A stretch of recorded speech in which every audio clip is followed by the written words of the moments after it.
So how tell us a little bit about, or a lot, about how Besean started and what Yeah, I want to know. because it was just I was looking at your Instagram, and it was just started, well, both, and it started only last year. It was Yes, launched we only so last year.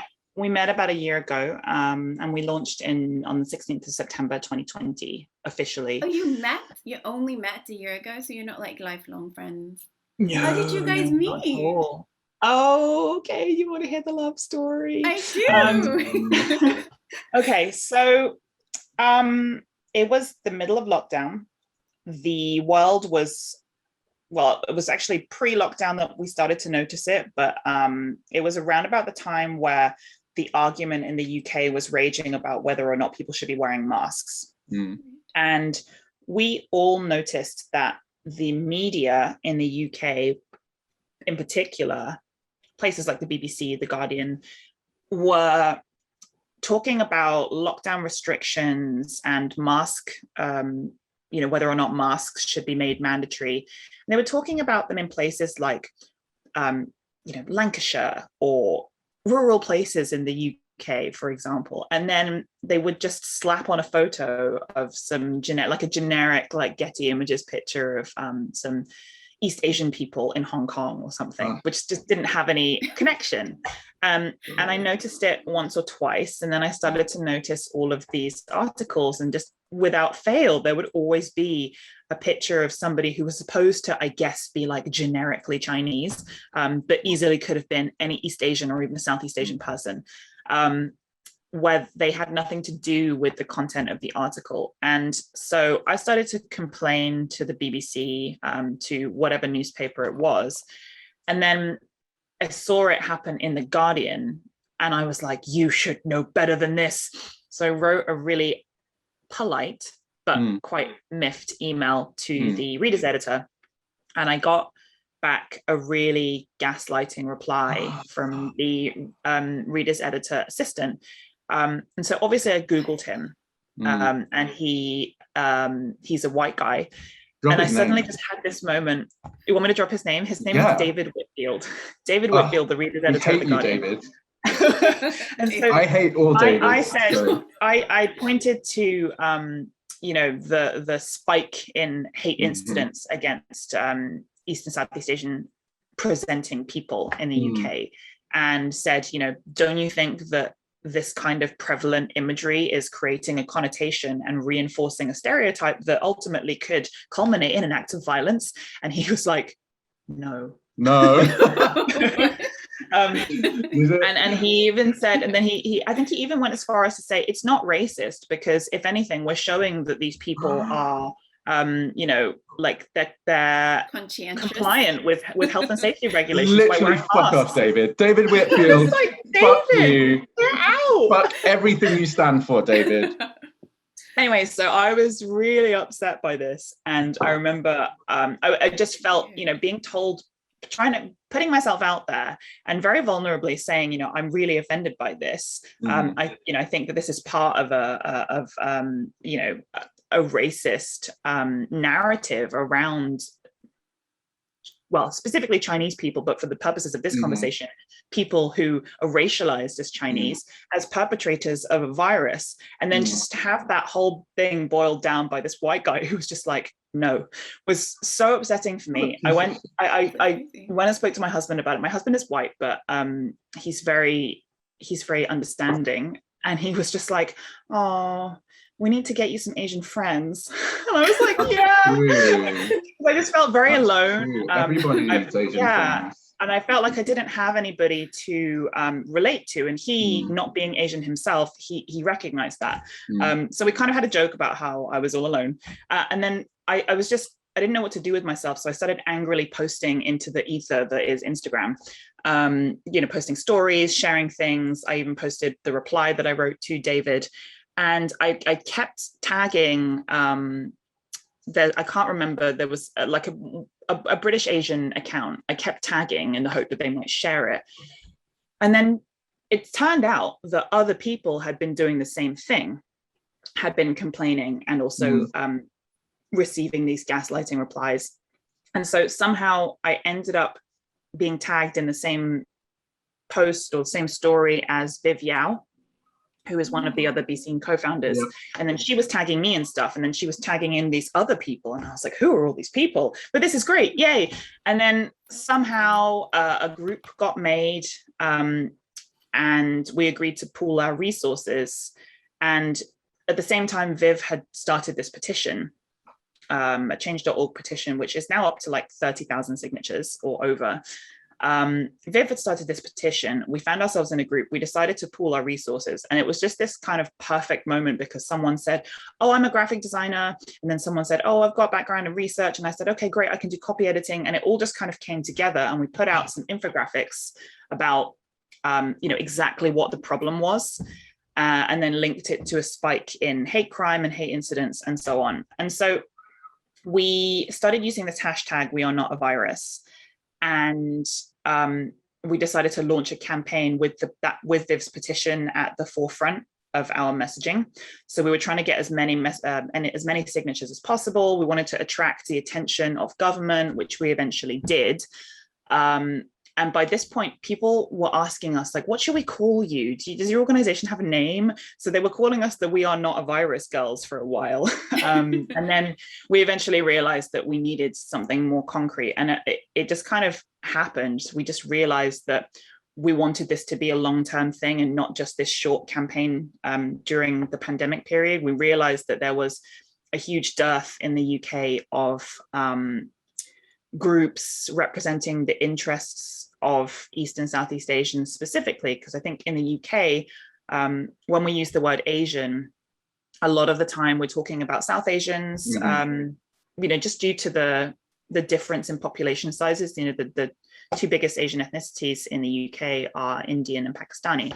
So we really felt that we had been kind of left out of a lot of the mainstream discussions around Asianness. If you think about like the BBC Asian Network, it actually should be called the BBC South Asian Network, because there is no representation for West, Central, South, or Southeast or East Asians in that network. And that's something that we see on our TV. It's TV, radio in general. We just realized that there wasn't very much visibility. And so we did a lot of searching. And by this point, we were still using Asian. And in the end, we decided to use ESEA as an acronym for East and Southeast Asians, because we felt it was more inclusive. And we felt that being specific wherever possible is actually far more useful than just saying Asian. So it's difficult, I won't lie. You have to actually learn which countries are in South Asia and which countries are in Southeast Asia. But we put together resources for all that kind of stuff. And we started building educational resources, taking notes during research. And we put together a website, the aim of which was kind of across multiple axes, I suppose. The first one was to provide educational resources that could be used by teachers, by businesses, by individuals, just on the different dynamics and the different sort of challenges facing East and Southeast Asians in the UK. So we have resources about geography and different festivals and celebrations. We have reading lists, we have research papers and things like that. And then the other was that we wanted to provide a space to kind of showcase and celebrate different EC talent. So we would interview people, we would commission pieces by writers, opinion pieces, movie reviews, all that kind of stuff. And so that was the representation part. It really started as a group that was kind of really just, we wanted to put out a positive view of ECs in our society in a way that was kind of defined by us and for us, rather than it being somebody else's mold that we had to fit into. And then somewhere along the line over the last few months, we've kind of morphed into an organization that advocates for the rights of East and Southeast Asians and their right to visibility.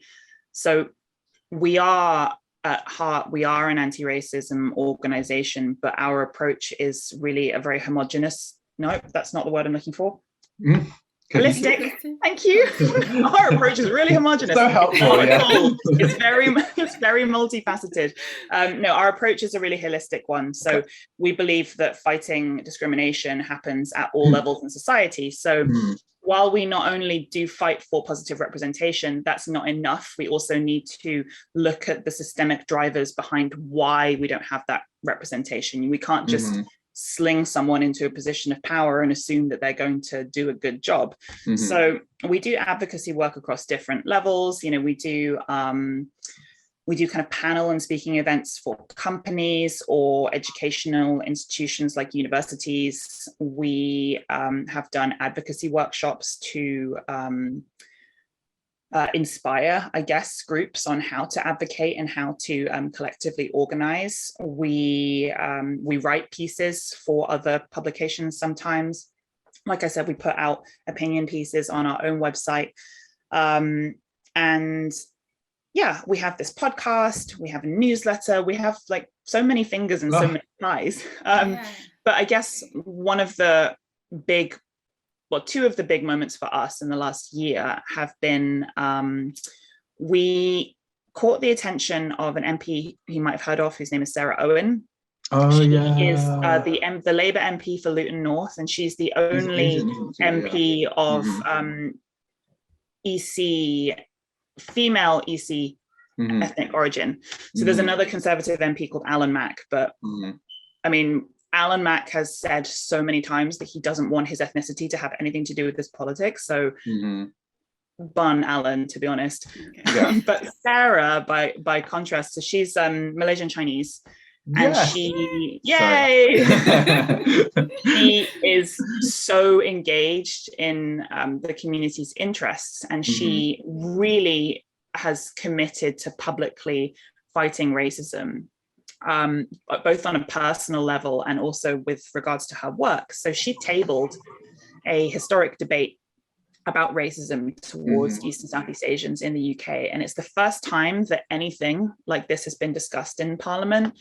And so we all listened into this historic debate, and listening to her talk about her experiences with racism in front of MPs, it was so emotional, really, to hear stuff that we could all relate to being talked about in Parliament. You could watch it, live on Parliament TV. And then, there were other MPs. Website, don't you? Yeah, it's on the website. It's on the Besean website. Other MPs from the Labour and Green parties showed up, and they were MPs who have, quite large East and Southeast Asian communities in their constituencies. And so there was, for example, the MP for Liverpool, whose name I can't remember, Kim something or other. Liverpool, as you might know, has a massive Chinese population. It's got one of the oldest Chinatowns in Europe, and was recently the subject of a lot of news around the disappearance, the secret deportations of Chinese seamen who were in the 1920s. In the 1920s, they were kind of asked to come and help rebuild the infrastructure, and then they got deported without their families ever knowing where they were. So there are loads of mixed Liverpudlian white Chinese people growing up who they thought that their fathers abandoned them. So all these MPs turned up and just shared these really encouraging stories about their communities, but also about the fear that their communities were feeling during this period, about increased rates of abuse and hostility. And that was amazing to hear. The downside was that none of the Tory MPs showed up to represent, which was not altogether surprising, but it was interesting. Just kind of it was kind of a good picture of what the situation is like in the UK. Like, we are starting to be able to talk about racism in this kind of way, but there is still this, I guess, disinterest. Nevertheless, we persisted, and we were able to have a meeting, or several meetings, with not only the Cabinet Office, but also the Minister for Digital Media, Culture and Sport, Digital Culture, Media and Sport. And we got her to announce our issue in the Commons to Matt Hancock, RIP, not really. And so we asked them, we want you to publicly condemn what's happening, which they did.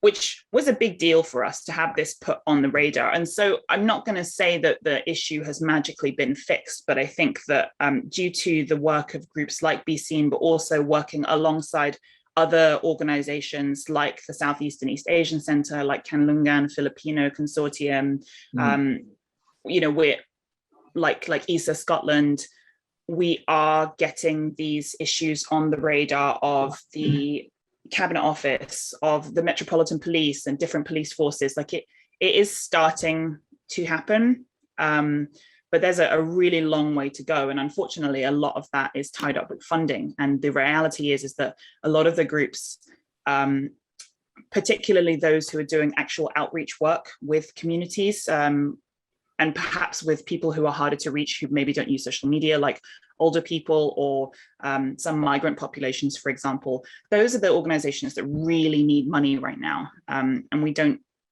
see enough funding. So there's kind of there's positives and negatives. Like we are seeing these conversations come out into more public consciousness now, but there's still a really long way to go.